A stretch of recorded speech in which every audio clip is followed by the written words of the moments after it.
Miss Anderson?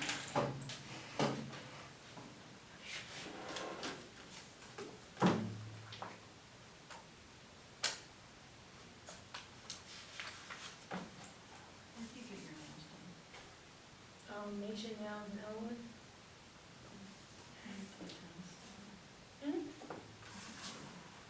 They go in the dark.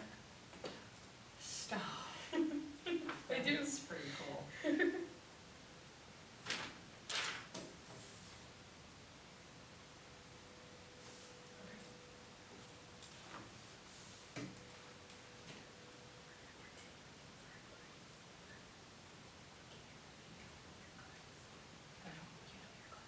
Which is yesterday. Uh-huh. So you know what went on. Yeah. Okay.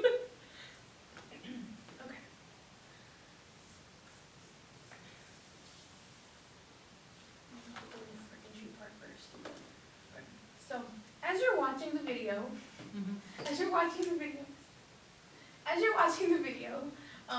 look at some of these checklists of what your students are doing, and then you can take notes on here if you want, but just circle, as you're watching the video, circle what you believe they did, and,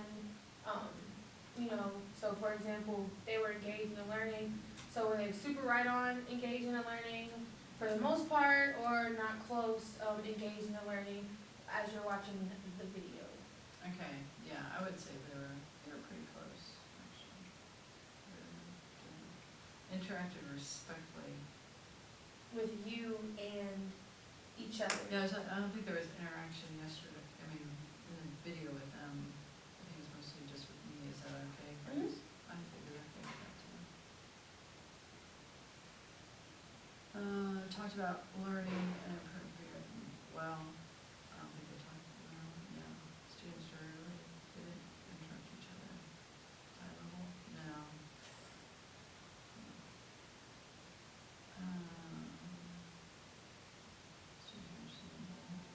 I think they were pretty interesting. Students clearly understand how well they are progressing or not.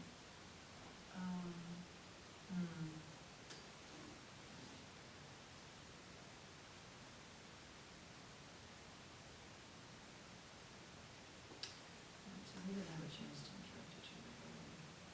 Students talked about learning.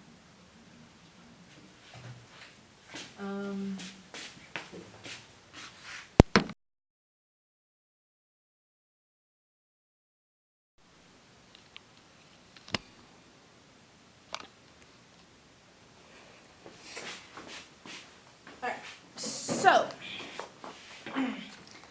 based on the video, based on your lesson, alright, so on a scale of 1 to 10, with 1 being the worst lesson you've taught, and 10 being the best, how would you rate that lesson?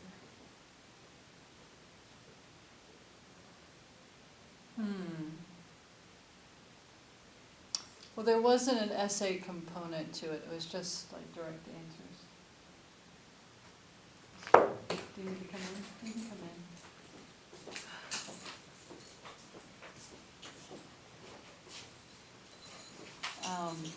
So I'd say 7. 7? Alright, so why do you say 7? Well, because there wasn't like an essay component to it. Normally, those kinds of things, there's an essay, but we just finished one. So I had an essay already, for them. So this one I didn't make it an essay. It was part of an ongoing series of information they were gathering. So probably because of that. Okay, so It was just, straightforward. It was just questions about content of the information that they were reading. It wasn't any kind of thinking or analyzing, formulating. Alright, so basically the recall information and not them using Right, yeah. the information. Yeah. Okay, and you said that for the most part, usually you have them. Yeah, using for a lesson that. with like documents, primary source documents, I would do that. But this particular time, it was an ongoing series of information that they were, Okay. they actually did the discussion question today. Okay. So- So It was just set up differently, I guess. that happens sometimes. So what pleased you about the lesson? About the Mongols lesson? What pleased you? I liked having the maps in there so they could see visually the expansion of the empire. I guess because this is world history, we do spend a lot of time on maps. So I did like that part, and they could see the change, just in, 100 years' time, how quickly the empire moved. So I really liked that, and just some of the quotes. I love the quotes. That's one reason why I picked that assignment, because I found it interesting. Which I think is okay. I can be interested in the work. Yeah. Even if they aren't. I'm still excited about it. So what would you have changed in your Mongols lesson to make it a 10 as far as being the best lesson you taught, a 10 for both you as well as the students? Just in that one class period, Mhm. making it a 10? For you and them. I don't know what I would change. I don't think I would have added in the paragraph. Maybe, because they did do it as groups. Like the first part of it they didn't, but the second part they did as groups.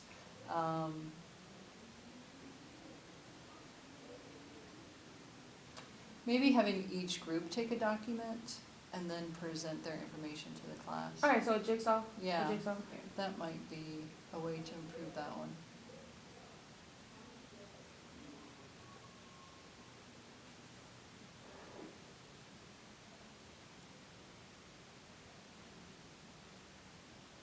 So what would you have?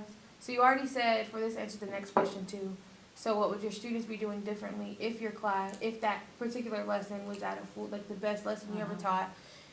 So you said that you would have them each in groups. How would you situate your groups? Like, would you just have it randomly? Would you do it by For that particular flex class, grouping? Yeah, they can do it randomly. randomly. Okay. Because they're all pretty much the same. There's not Level. there's not someone that's stronger than somebody else. Okay. They all some of them take a little bit longer getting started. So maybe I wouldn't put them together in a group because it might take them 15 minutes to actually, wrap their head around it and get going. But other than that, I think they can choose Okay. their groups.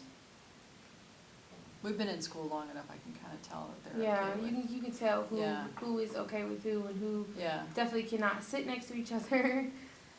The only thing is there are three that I think of that if they want to be in a group together, I would have to really probably stand there with them and say, okay, so Yeah. just to get them going.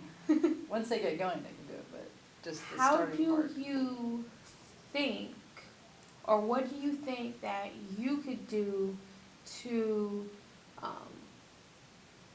just to shorten that transition time between, once the students come into the room and start the lesson and then moving from one activity Like for to the other? the ones that have trouble yeah. getting going. Gosh, I don't know. I've been thinking about that all year. What can I do?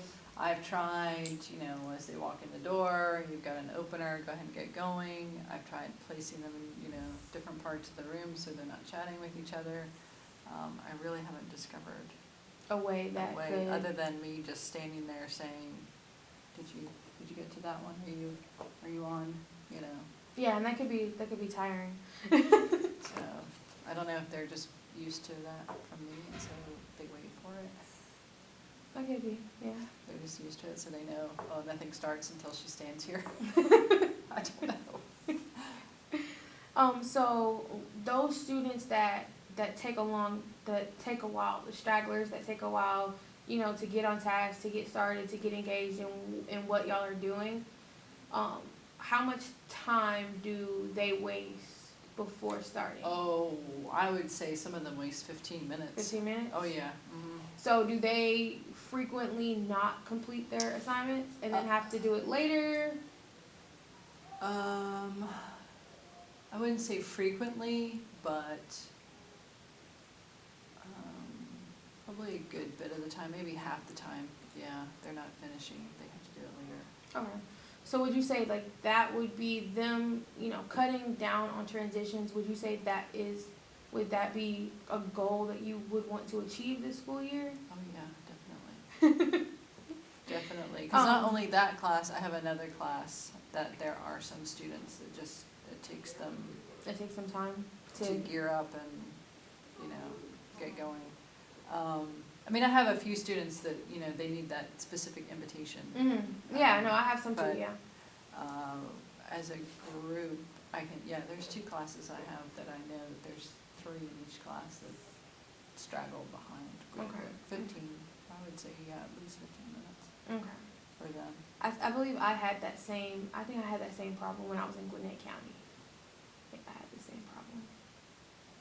We're gonna fix that for you. Good.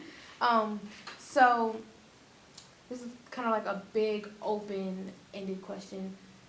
How do you see your perfect class block from start to finish? The perfect class block, the perfect lesson. What are you doing? What are your students doing?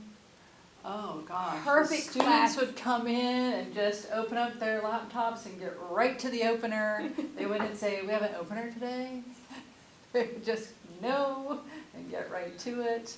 And then, you know, once the bell rings and, you know, everybody's settled quickly, they would be looking at me, waiting for, you know, what's the next thing to do. I've started the opener. She's gonna have something else for us to do. Okay. That would be key for me. I would love that. And I guess just students, just being attentive to the assignment. I don't mind them, like when we do group assignments, chatting, but I do mind them not chatting about the assignment. Yeah. That's what I don't like. I prefer them just, other than, if you can't chat about the assignment, then I think in then their don't case, do it. I Do think it by in their yourself. case, it's just they're so, you know, they're used to having everything in front of them. Mhm. You know, like they're on Instagram, they're on Snapchat, and everything is just listed out in front of them. I think that, you know, everything is so quick and fast now with them having their cell phones and all these social media apps that it's just, you know, programmed that, you know, they're just always socializing. That's what Yeah. they do all day on their phones. And I think that they need something. They need a why. So like, why should I care about the Mongols, or why should I care about, you know, the Byzantine Empire? So I think having that why component is a big deal for that. So And do I go ahead and tell them why? Or sometimes do I wait for them to sometimes I do. ask? Sometimes I do. Like today, so it's a little different because I don't have my projector. So yeah, I don't have a projector at all for a while. So you know, they had to do their Byzantine notes, you know, because I did the Mongols in the beginning, and they had to do their Byzantine notes by themselves.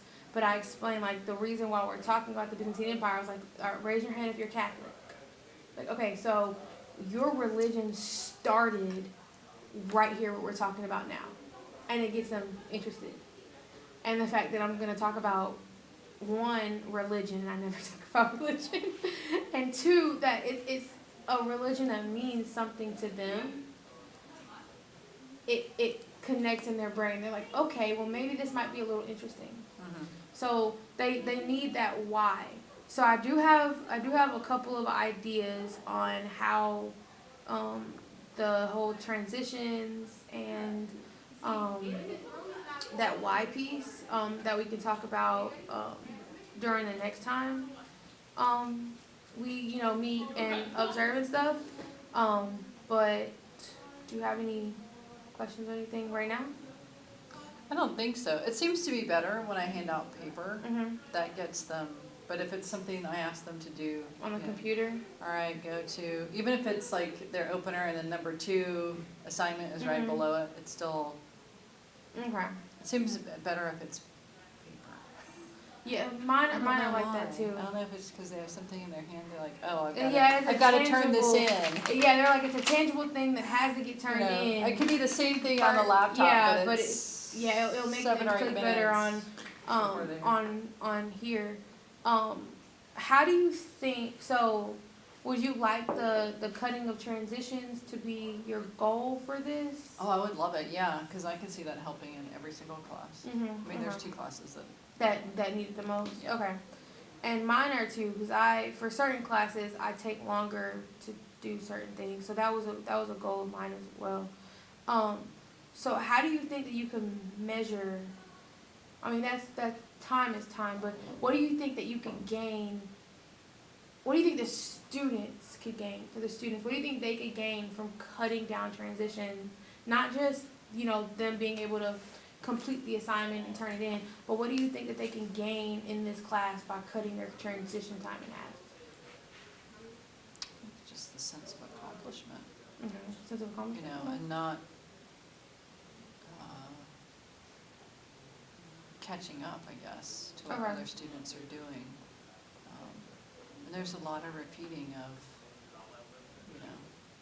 individually to their ears, what we're supposed to be doing. Okay. Well, what do we do at this?